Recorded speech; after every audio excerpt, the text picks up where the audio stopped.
I can't see it. Okay. All right. All right, we're gonna get started. Everybody has a list. Everybody has a pen that needs it.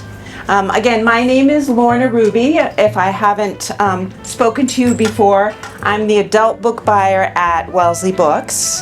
I have been there. It's coming up on 22 years this fall, which is a little scary. I think I'm the longest standing full-time person at this point.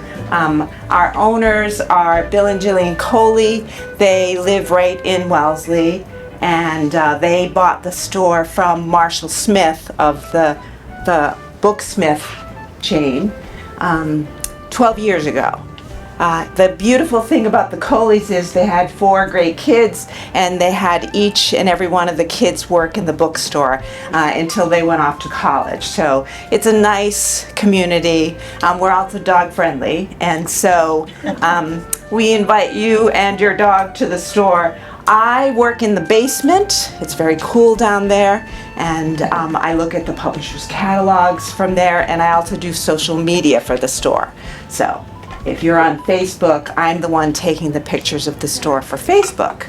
I work Monday through Friday, and my email is at the end of my list. So if you ever want to call to ask me a question or shoot me an email, my email address is at the bottom of the list, and so are the store hours.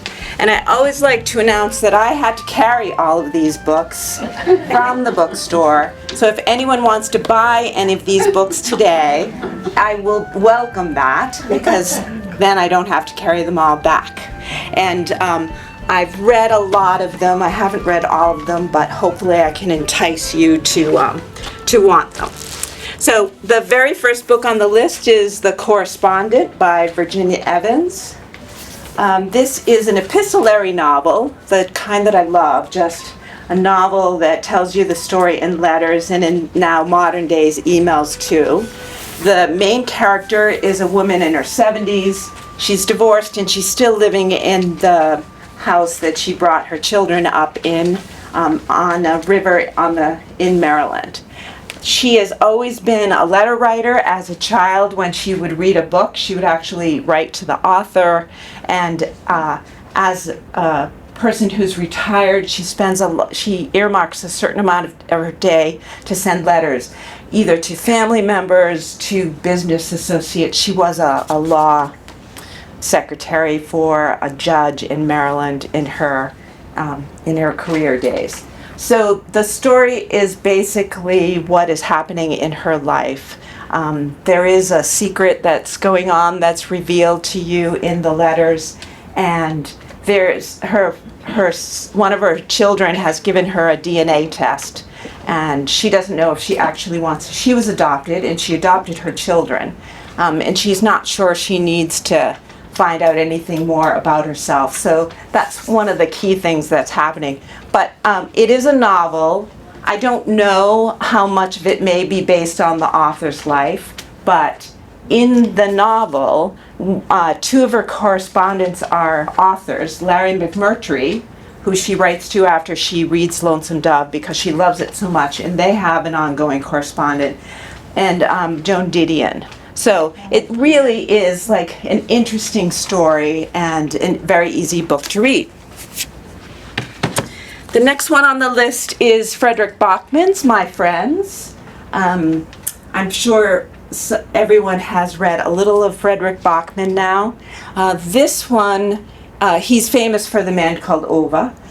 They made a movie out of it with Tom Hanks. This is his latest, and I think for a while, his last 3 maybe, he's written about this hockey town. There are 3 of those books. I haven't read all of those, but this one is a little bit different than his other stories. It starts off oddly with a museum and a famous abstract painting, and a young girl, I think who is a foster child, just coming of age, being fascinated by this painting. And she meets a homeless man, and then you get to know the artist and his friends. The sort of the image on the cover is 4 friends from school, from odd family situations, who sort of rely on each other. And so you get the contemporary story, and then you go back to hear about the friends. And one of the artist of the painting is one of the boys in the story. I really enjoyed it. It was lovely. The Names by Flora Snap is the next one. I love this book.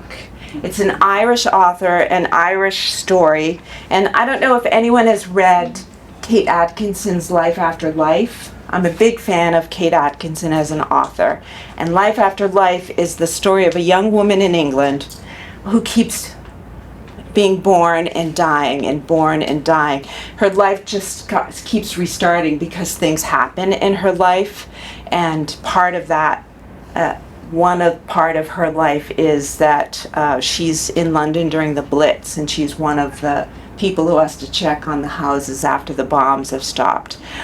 This story is about a young boy. At the beginning of the story, his mom is taking him, the baby, and her daughter to the town hall to register the son's name. And her husband is the local doctor who's very admired. His name is Gordon. His father was Gordon, he is Gordon, and he wants his son to be named Gordon. She got to name the daughter because he didn't care what the daughter was named. He's a very rigid authoritarian man. And so she does not want to name the baby Gordon because she doesn't want the implication of what it may mean for his life to be like his father. So she asked the daughter, what would you name him? And she says, I would name him Bear because he's strong, but he's also cuddly. So in one version of this boy's life, and he's named different things, and you get the story of what his life and what his family's life is like when he has a different name. So it's really a fascinating and very well done story. Sign the name of that book. Check with that book. I haven't read Daniel Silva before. I don't know if anyone else here has. He writes sort of thriller mysteries that with his main character is an art historian. So they're set all over Europe.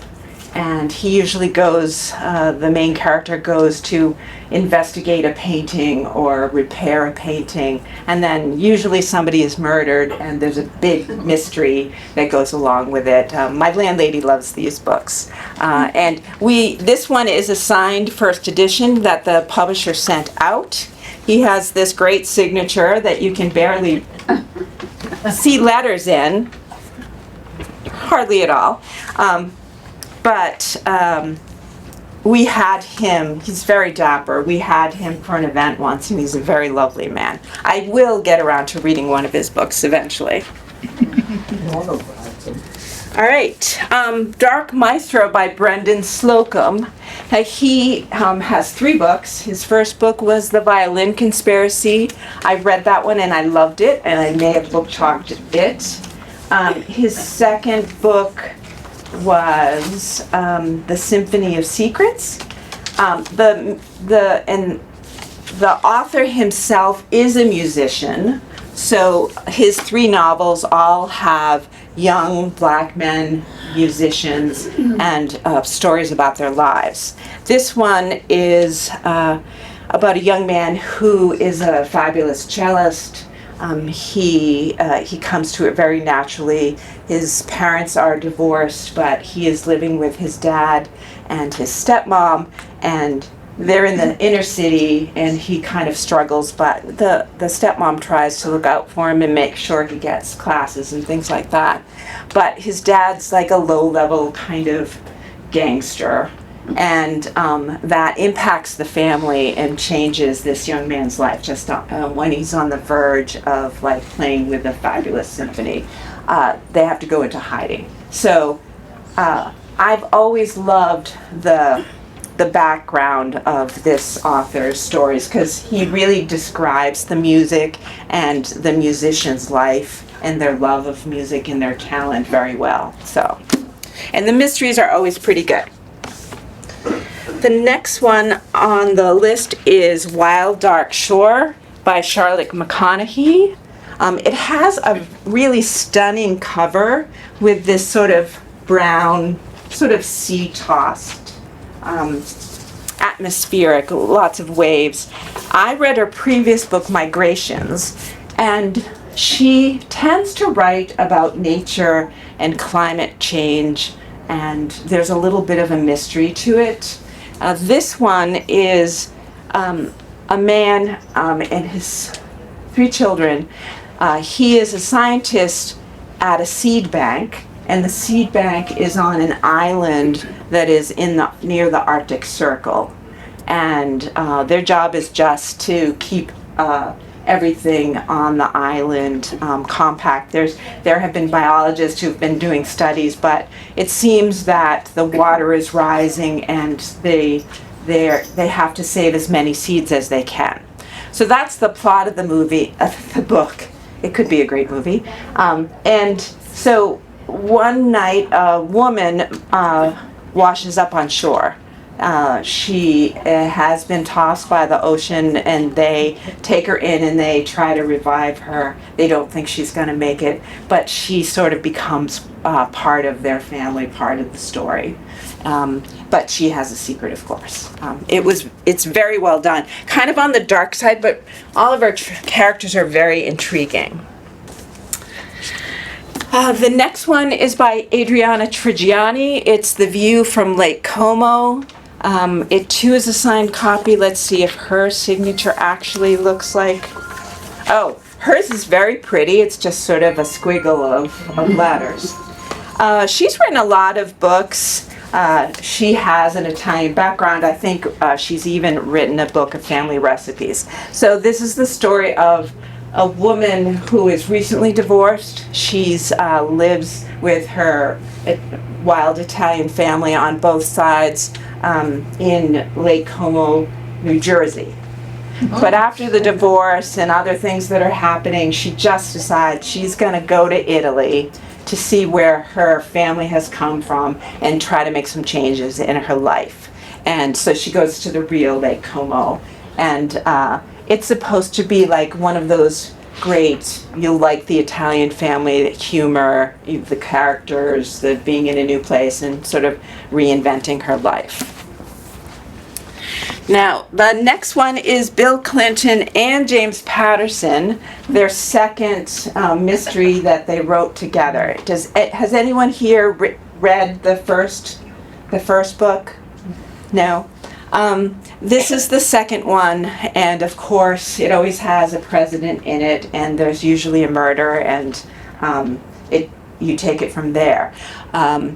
They say they really, truly did co-write it together, much like Bill's wife Hillary co-wrote a mystery with Louise Penny. I'm a big fan of Louise Penny's.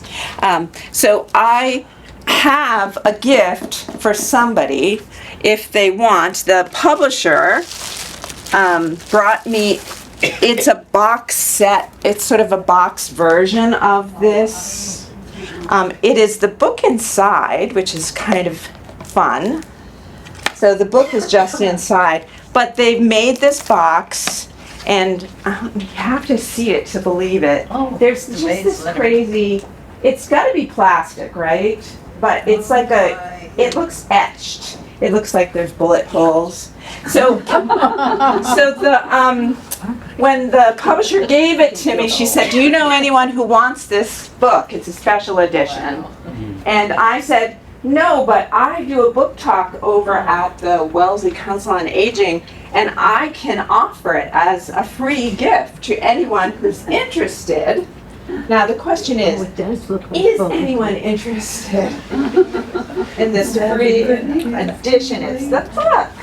Isn't that crazy? It is. I don't, not that one. Yeah. I like the second I book was showed us, because but I don't remember the name of the title. Special editions. of My things. friend, They often make it. I can't see it. my friend, the friends, my friend. What deal? First come, first served. Anyways, I think they must have made them special and handed them out like at a party. It could have been a party that Bill and James was at, kind of thing. But they had extras. So they shipped them off to the sales rep, and the sales rep was in charge of trying to get rid of all the other copies. So thank you. The next one is Kristen Harmel, The Stolen Life of Colette Marceau. It's a very good historical fiction. It's set during World War II. There's a mother and her 2 young daughters who are jewel thieves. But the mother's rule is that you only steal from the rich and the mean. And they sell the diamonds, and they're helping to fund the French resistance with the money. So, but something goes wrong. The mom and the youngest daughter are captured, but the other daughter escapes and lives her life, but she comes back to find out what happened to her younger sister. I think her mom was imprisoned. So that's the gist of this one. And the next one is The Letter Carrier by Francesca Giannoni. And going back to Italy again. This one, I love the idea of it. I haven't read it yet. There's a young woman, she marries an Italian man, and he says, we need to go to my hometown. That's where we're going to have our life together. But she feels very much an outsider. She's young, and she has, important ideas of what her life should be like, and she just doesn't fit into this provincial town. She wears slacks, and it's sort of a big scandal.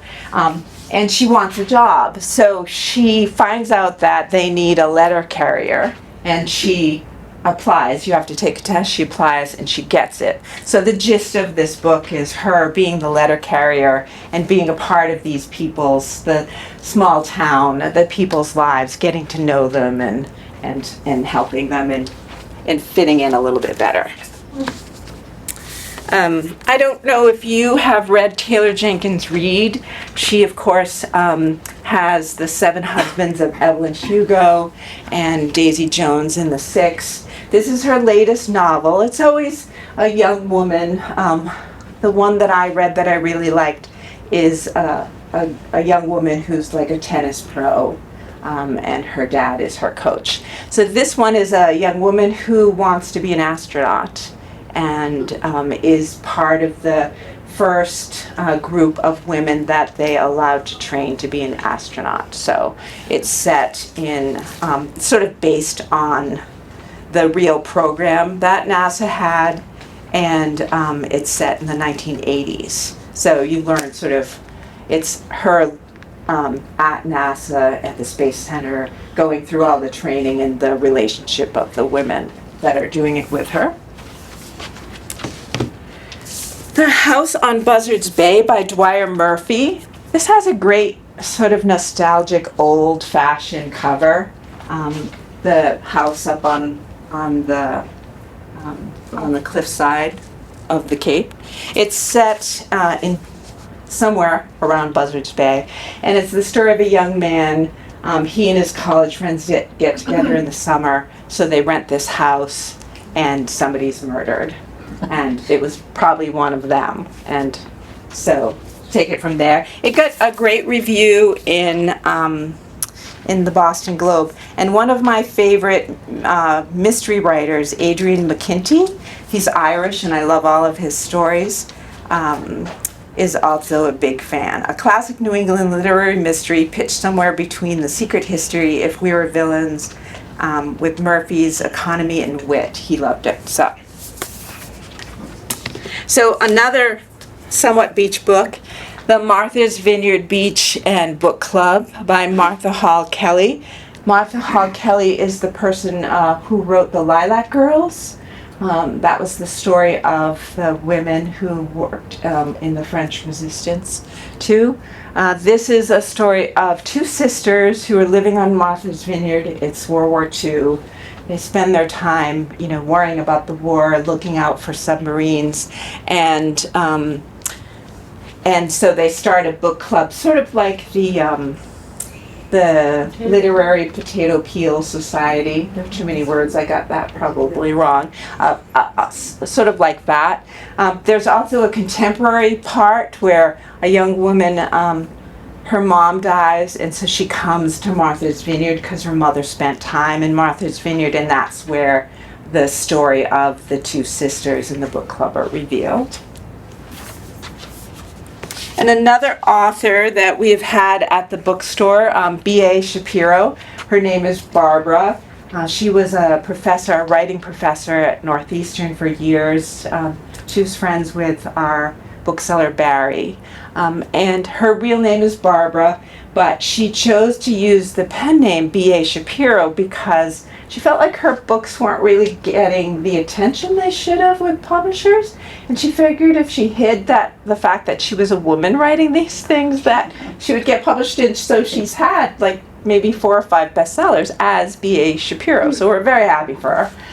The first one was The Art Forger, and it was a young artist in Boston, and it had something to do with the Gardner Museum heist, which was very good. So she's done a couple of historical art ones, and this one is the story of a family that have somebody in the family has been passing down this famous Manet picture that they've had in the family for years. And when it comes to this young woman, there's some sort of discussion about, was the painting taken, was the Nazis stole the painting and then it came down to this family. So there's a big family secret, and sort of a little bit about the artists in the Impressionists in Paris at the time. So you learn a little bit about the artist and then a little bit about this family and this painting.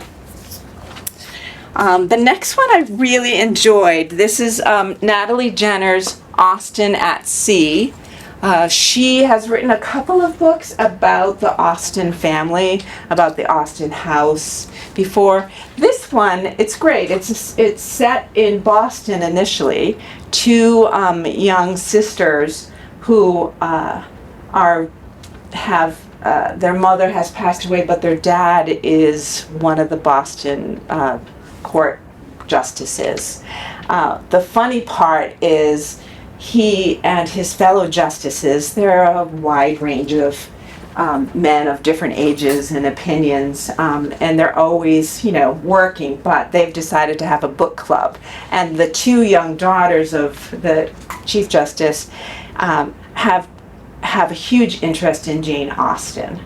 And they're always recommending books that their dad read with the other justices.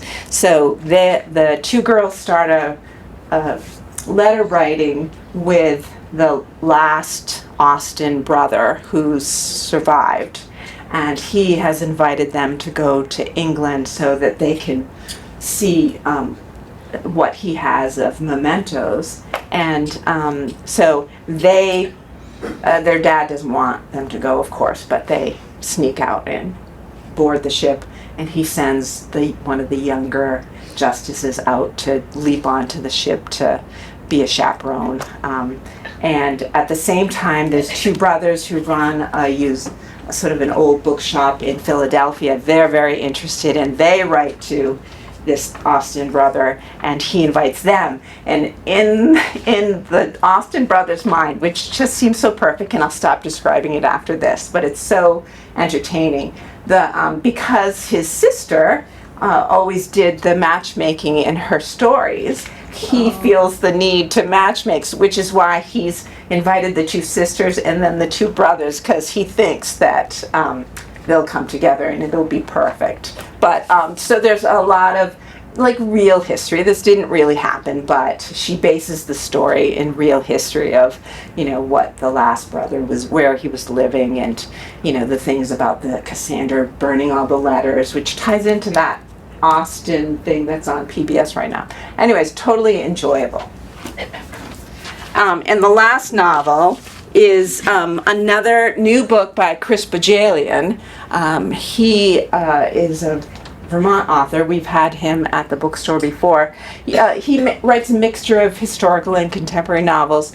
This one is historical. It's set during the Civil War, and it's based on a true story. The Jackal's mistress is a young woman whose husband is a Confederate officer, and she's trying to hold the family farm together while he's gone, and they're being invaded in both directions.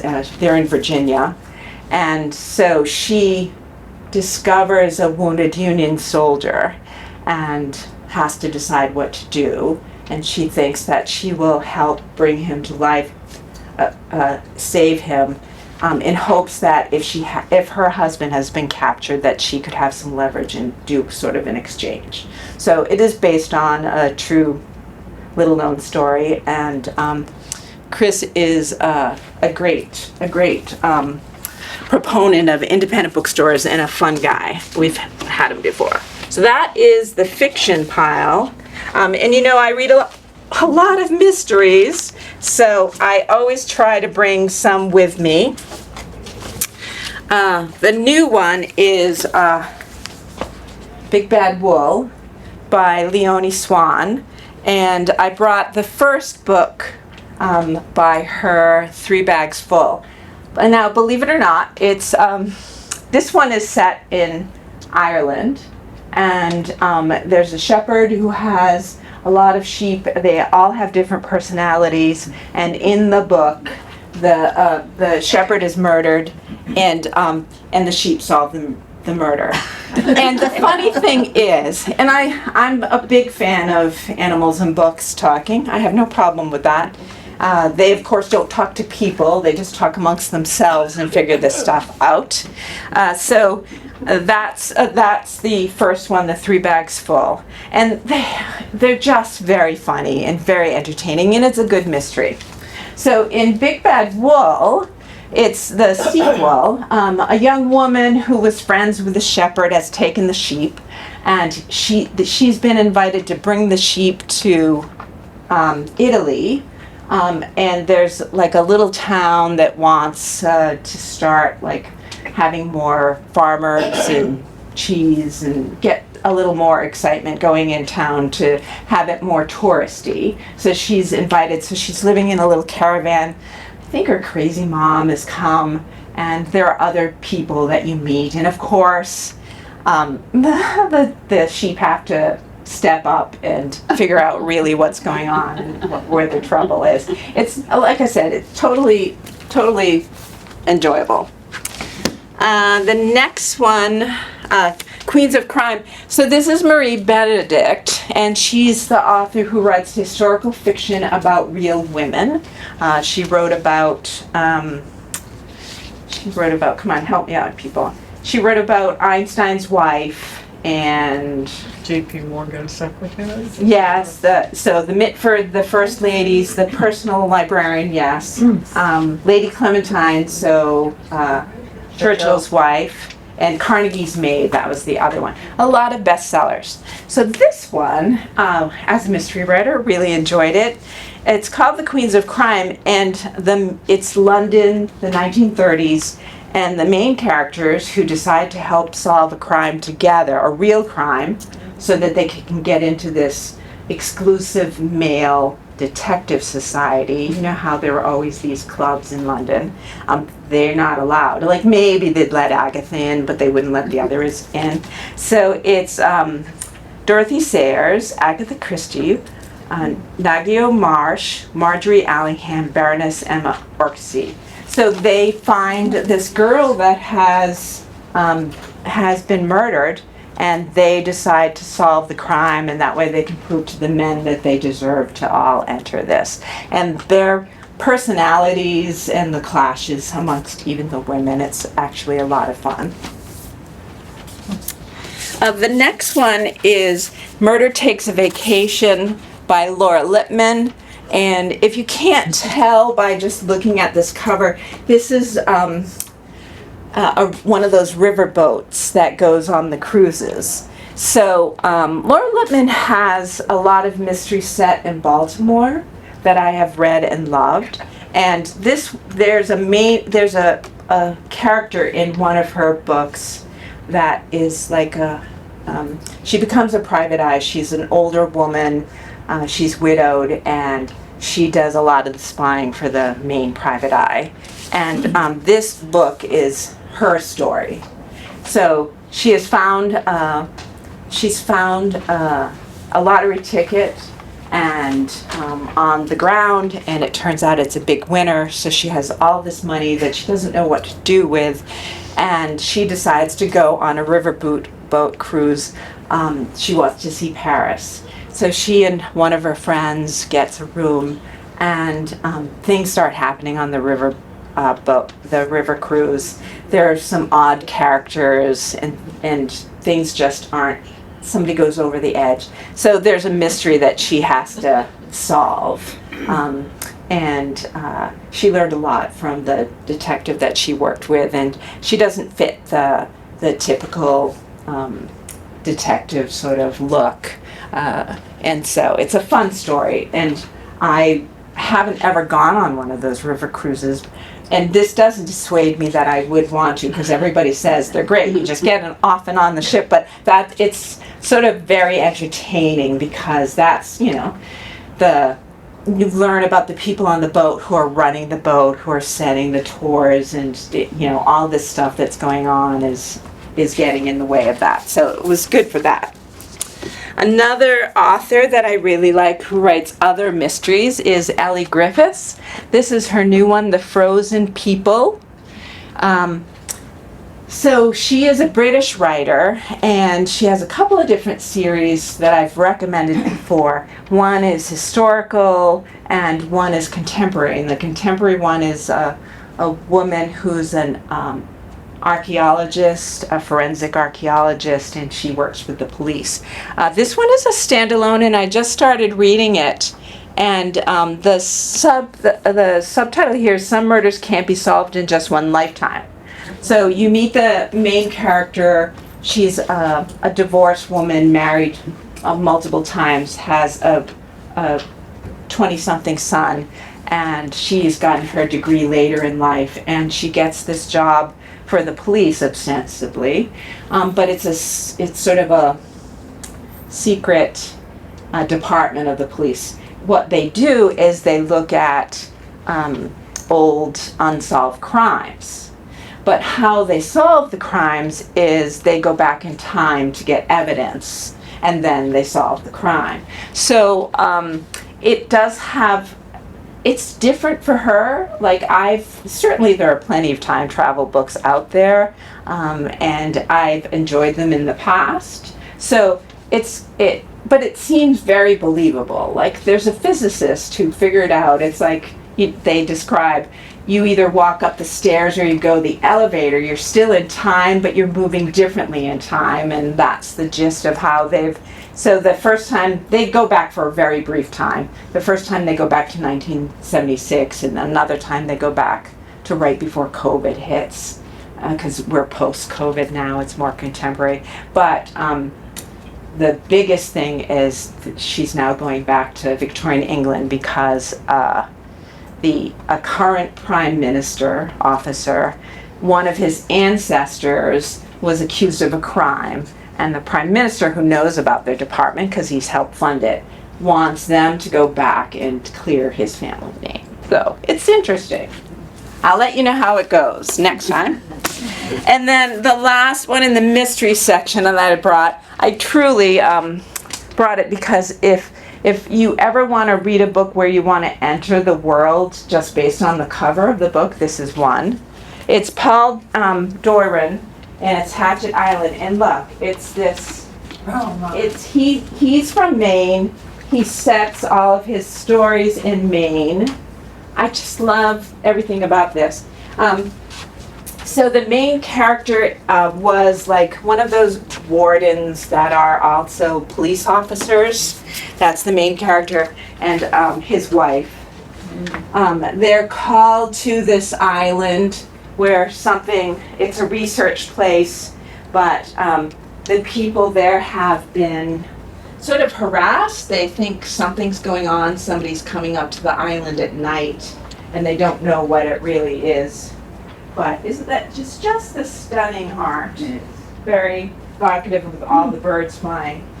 I have read his stories before, and they're always good. And I personally love a good Maine setting. Who doesn't, right? Nice, right? Yeah, it looks like, and it's funny.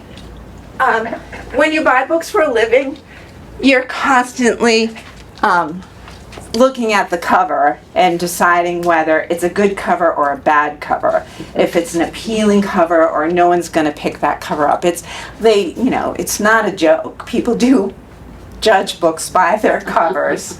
And we complain to the sales rep complain to the sales bosses, the salespeople complain to the artists. It's a book thing. All right. Oh wait, I lied. There is another one. The World's Greatest Detective and Her Just Okay Assistant by Liza Tully. Liza actually came to sign this book at the bookstore, and she has the clearest signature of any author, because it basically looks like she printed her name, Yeah. which is very nice. It's funny. It's a young woman. There's a famous detective, and she's always wanted to work, and so she gets a job in the organization, but she's just doing computer work for the longest time. She finally gets her big break, and she gets brought in to help solve a mystery. There's a woman who's kind of famous. She has a big house, and she falls off the roof, and they say it's suicide, but her family thinks that it wasn't, that it was a murder. So that's it. And so the Just Okay Assistant is the young woman who's trying to prove herself to the big detective. And it's supposed to be funny. Haven't read it. So now we just are on the back side of the list, the home stretch as it were. I always like to bring some paperbacks. Sometimes they're paperback originals, so books that were never in hardcover, and sometimes they're the paperback of the hardcover I may have talked about. And this is Ben Shattuck's The History of Sound. And it's a collection of 12 stories, but they're connected to each other, and they're all set in New England. And the amazing part about this collection is he writes about this little house on Nantucket, and it's back in the fisherman days, and things are rough. And you learn that story, and there's a piece of art in it. But then later, the same house appears in a more modern part, so they're connected between different time periods. But elements, threads, people, objects show up in different stories, which I found really, really appealing. He lives in Massachusetts, and he owns the oldest general store in Massachusetts. It was opened in the 1700s. He and his wife own it and run it as a going concern now. I think he grew up in the town, maybe South Dartmouth, somewhere in their part, and it was, the last owner was retiring, and he sort of swooped in and bought it and made it his own. So he's a good guy besides being a good writer.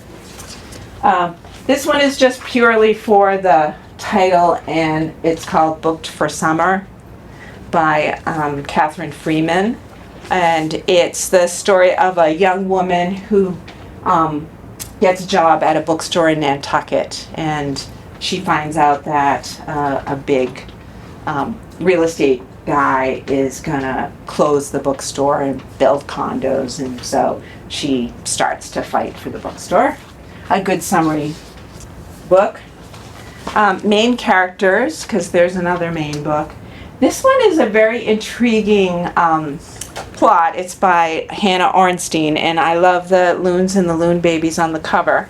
So it's the story of two women whose parents were divorced, and each of the girls spent a month with their dad in his main house. except for they didn't know each other. One daughter came up in July and one daughter came up in August. So they'd never met until he passes away, and the daughter, who thinks she's the only daughter, goes to settle things and sell the cabin, and there she finds this other sister. She had no half-sister, she had no idea. So that's the gist of this. I haven't read it yet, but I love the gist of it. And the last one is, of the paperbacks, is Every Living Thing. The subtitle is The Great and Deadly Race to Know All Life. It's by Jason Roberts, and I believe it won a Pulitzer Prize. So it's a nature story, and it's the story of two scientists from the 18th century, Carl Linnaeus and George Louis de Buffon, who both decided their life goal was to map out all the creatures on Earth. But they had two different sort of methods. One, it almost feels like it's politically like back in the day. One would just go and collect things, and of course you kill things when you collect things, and then you study it, and then you freeze it or pin it to a board. He was, sort of destroying nature as he studied nature. But the other one was more like somebody who cared about the environment and wanted to study it without destroying it, even though he wanted to name it. So this author writes about both of their methods and their animosity with each other, because they did know each other. They were traveling in the same circles, and the things that they did. And let it be a lesson, I guess. I mean, scientists aren't always like that right now, right? Okay, so now just a bunch of nonfiction. Who is Government by Michael Lewis. Of course, Michael Lewis writes a lot of really interesting nonfiction. And he wrote for a column for the Times or the Washington Post. He found out that there are awards that are given to government employees, but it's not like a well-known thing. And there's a group that's in charge of giving out the awards, but there's not a lot of people being nominated for the awards, if that makes sense. So he found out about it, and he started interviewing them and finding out what they were doing that was getting them nominated for these awards.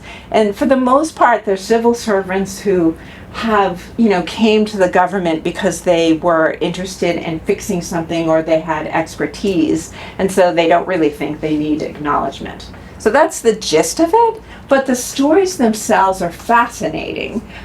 There is a man who worked in the mining department, and he did studies so that the ceilings of the mine shafts could be the right amount of support so that cave-ins weren't happening anymore. And it was just based on the work that he did, of course, with other engineers. Like, he brought problems to the mining engineers, and then they figured things out. There's also, once he started doing this, he invited other journalists to write stories about other people in government. So Casey Sepp has written a piece about the Veterans Affairs Department that runs the cemeteries. And the cemeteries all across the United States are the best run government departments and places. And anyone who's ever had anyone buried in one of the veterans cemeteries, they've always had just the best interactions with the entire process. So he interviews the man who's the head of it and has been head of it for years. There's lots of other stories, but they're all sort of connected to the writers and really fascinating and entertaining stories. I would highly recommend that you at least try to dip into this one. And another fascinating one that I loved, Everything is Tuberculosis by John Green. He is an author who writes a lot of young adult fiction, and he has always been fascinated with tuberculosis, the history of it and the treatment of it. And he and his wife went to Africa, and they met this very young man who had tuberculosis. And it's difficult because it's treatable as long as you get the right medicine at the right time. But if you miss any of the medicine, the tuberculosis changes so that medicine that was keeping it at bay doesn't do it anymore. And so it's about the disease, how it's treated, how it's spread around the world, and all the mentions of it, because it's been around forever. It was, the poets in the Lakes District. It's the consumption. And I actually read a book that's set in New York where a young woman, one of the characters, slept. They had a bed up on the roof because the fresh air was supposed to help her, and she had TB, so she had a bed up on the roof. So he talks about it through history, and there's so many interesting connections. I would recommend this one. A few nature books. Robert McFarland is British, and he's written a lot of books about nature and earth and rocks, and this one is about rivers. Is a river alive?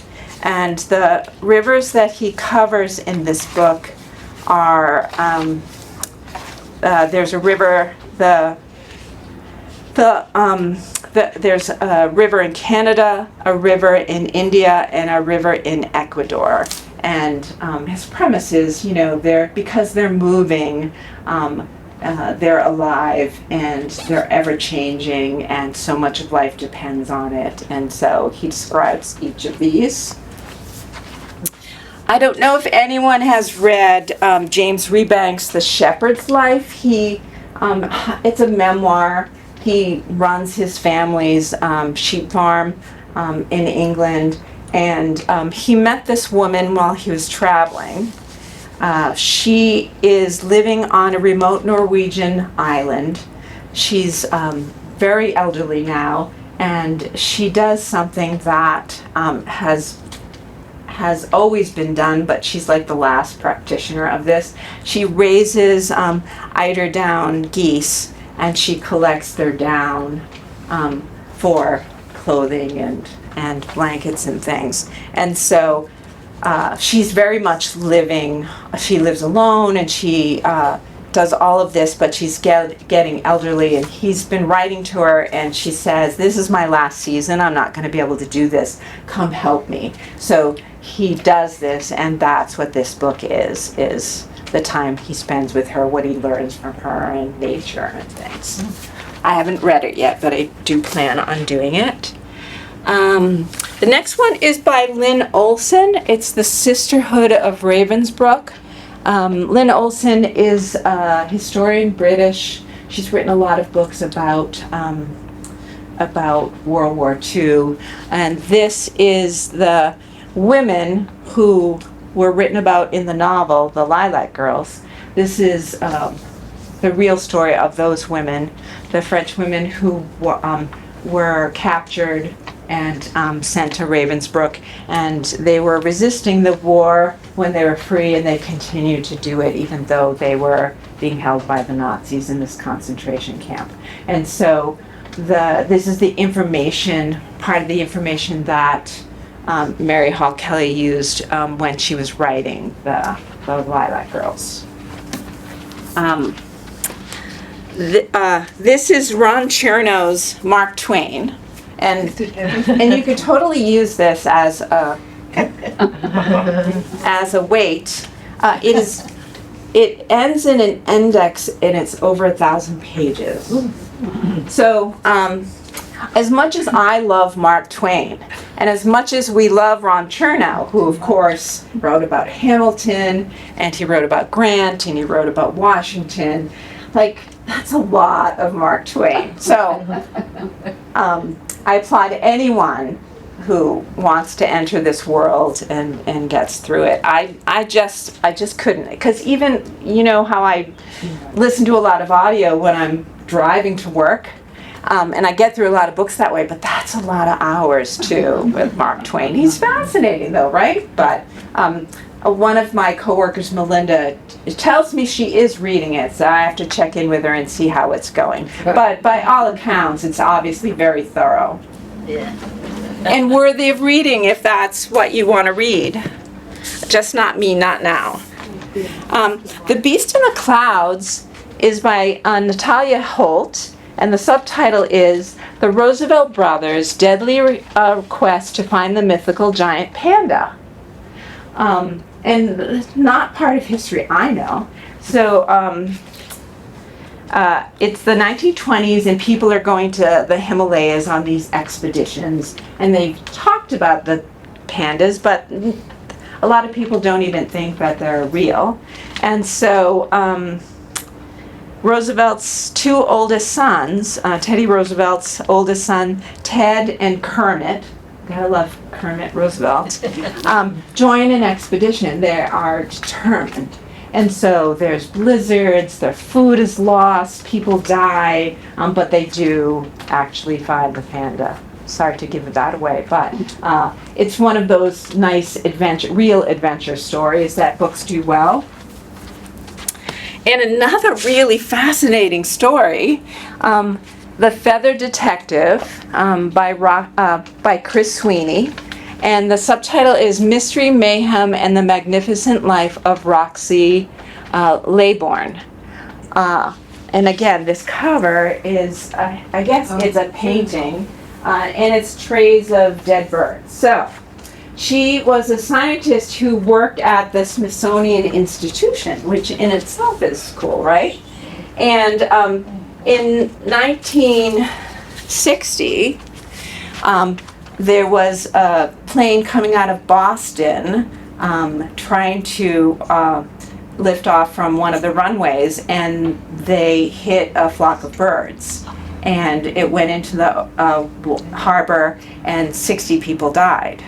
And so the FAA instructed that the remains of the birds would be sent to the Smithsonian for this woman to analyze them and to figure out what happened.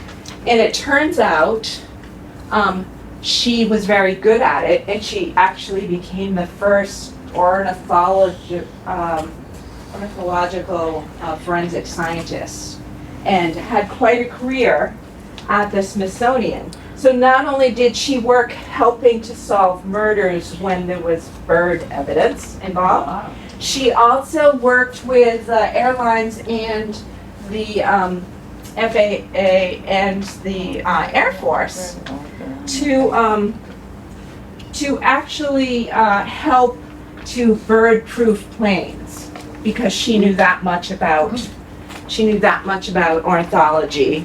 That is so fascinating. I've never heard of her, but the next one, A Flower Traveled in My Blood by Haley Cohen Gilliard. And the subtitle is The Incredible True Story of Grandmothers Who Fought to Find a Stolen Generation of Children. And so this young woman, the author, was a journalist for The Economist magazine. And she was their Argentinian correspondent.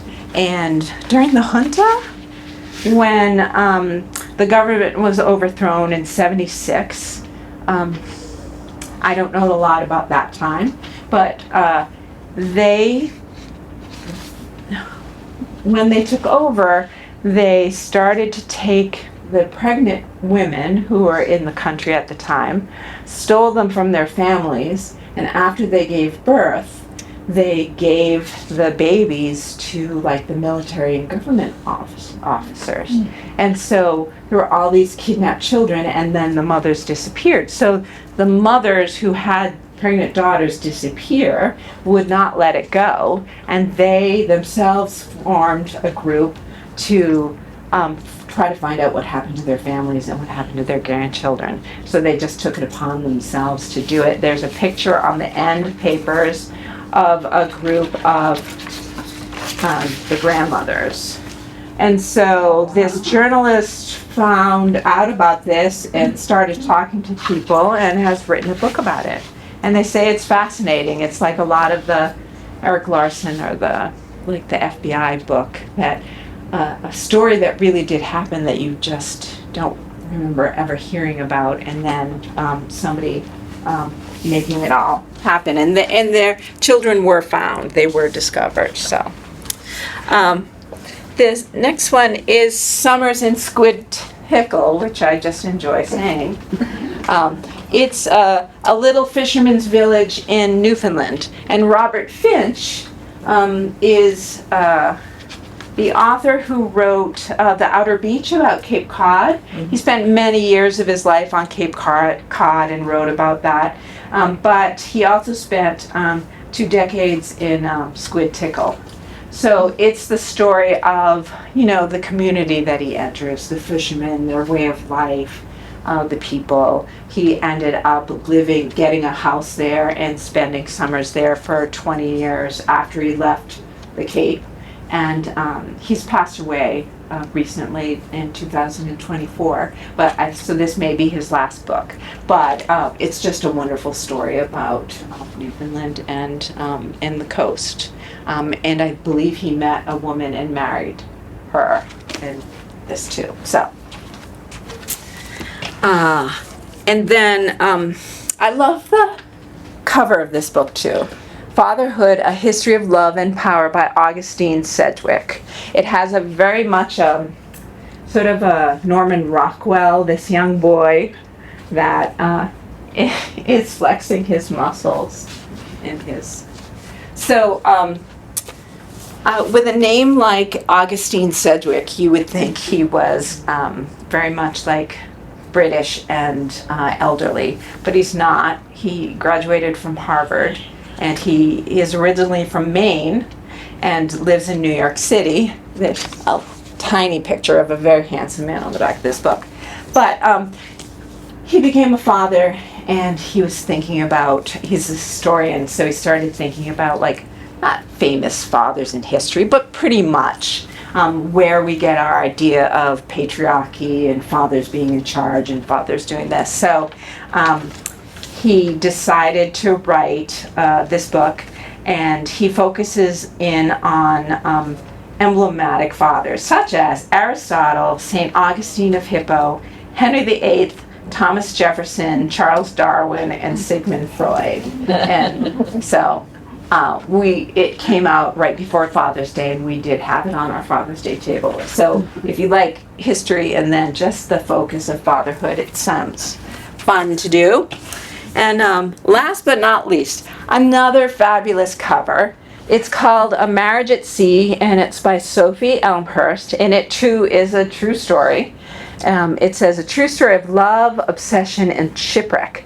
And if you look at this cover, the way it's designed, it's like an etching around the edge, and then there's the silhouette of a man and a woman on a sailboat, and there's a whale's tail. So it is a British couple, sort of an odd couple, but they decide that they're going to build a sailboat and they're going to take to the sea. They're going to sail to New Zealand because New Zealand is wild. And it's happening in the 70s. So they're doing well, and the wife is on watch, and she goes downstairs to wake up her husband, and they hear this bang, and things shift, and they go up, and there is a whale. And he appears to be injured, and he's thrashing around, and he basically sinks their ship. So they have enough time. They try to plug the hole. They have enough time to get their emergency dinghy and another raft, and they load some things on. But they are at sea alone, drifting for 4 months. And so the interesting part is, everything. Like, I loved shipwreck stories. I read Dove when I was younger. So there's that, the level of what they have to do to survive. They have limited rations. They had a little bit of time. And it's sort of modern day. And there are ships that go by, but they don't get noticed. And the wife, their personalities, the husband knows they're going to die, and the wife is very much, no, we're going to get out of this. Something's going to happen. So the things they have to catch, they eat turtles, they grab sharks. They're always being like surrounded by sea life. So it's their story. It really did happen, and there's lots of. They each wrote a book about the experience. So she had that to go by, and they were rescued by a Korean fishing vessel, and so they end up going first to Korea. Although, do they make them stop somewhere to get medical attention? Hawaii. They become celebrities. I don't remember this. I mean, I was old enough to remember this. The sad part is she must not have had access to any of the photographs, because there's no photographs in here. So I haven't done it yet, but I want to Google their pictures, because they're both very odd ducks. And so it's the story of them meeting, it's the story of them on the ship, and the story of the aftermath of their celebrity status, who they met, that kind of stuff. Really fascinating book, and like I said, beautifully designed. I would have picked it up for the design of the book alone. That is it. Thank you. Thank you. Oh, was it very wonderful? Do you have a question? I was hoping you mentioned a new book that I've read recently that I The last one. read I it heard twice. about it. Oh, Sipsworth, yeah. It's, you know, Sipsworth, she's read it twice, she liked it so much. Now, I can't do that anymore, but I understand the need, because you read it and you loved it so much, then you sort of go back and read it. It's the story of this woman who lives alone, and she sees the neighbor leaves like in a little aquarium on the curb for trash day, and she brings it to her house, and it turns out there's a little mouse in there. And so she names it Sipworth, and she's alone, so it's sort of like she sort of wants the mouse not to be in her house, and it's a little quandary, but it's very philosophical. She becomes friends with Don't spoil the story. she becomes friends with, I never spoil a story. She becomes friends with people just with her trying to figure out what to do. So, yeah. And it's you've read it too? Yeah, Van Bowie, is it? Bowie, yeah. It came out so long ago. I didn't read it. Yeah, it came out like before the spring, so and I may have talked about it in the last one. But yes, there are people at the bookstore who like it too. We definitely have it still. Yeah, but Sipsworth, you can totally find it just by that title, because it's a pretty simple title, and it would be a standout for titles too, because there are sometimes when you ask for a book and we look it up on the computer and there are like 6 other things, so you have to be like, what is the author, this or that or the other. But Sipsworth, I don't think there's another book in our system under Sipsworth, so we totally have it at the bookstore. But yes, anybody else read something stunning that they absolutely wanted to read twice? Again, not me. I read another one. Oh, Geraldine Brooks, Memorial Days. yeah. I loved Horse. She wrote that after her husband died, and so Memorial Days is her, dealing with that. And what did you read? Years ago, I've read all of the William Martins. The yes. the best one. Yes, Bill Martin is great. He's a friend of the store. And naturally, we all know the best one is Back Bay. Yes. And every time I read that, Oh, you read it multiple times? I glean another something that I've missed. Nice, the first time. nice. So she's talking about Bill Martin. His books say William Martin. He lives in like Needham, and Back Bay was like a classic, and it's historical sort of thriller set in the Back Bay. But the one we always put on our Cape Cod, we always put that on our summer table. And his last book was December 41, which I'm sure I've talked about. Annapolis? Oh, he has not, that might be out of print now. Yeah, because a lot of his books are older, but December 41 is the name of his latest book, and we definitely have that at the store. Yeah. All right, well, thank you for coming. Thank you. Now, if anyone wants to buy anything or anyone has any questions, any questions? We're good? Good. Don't make me carry these books out.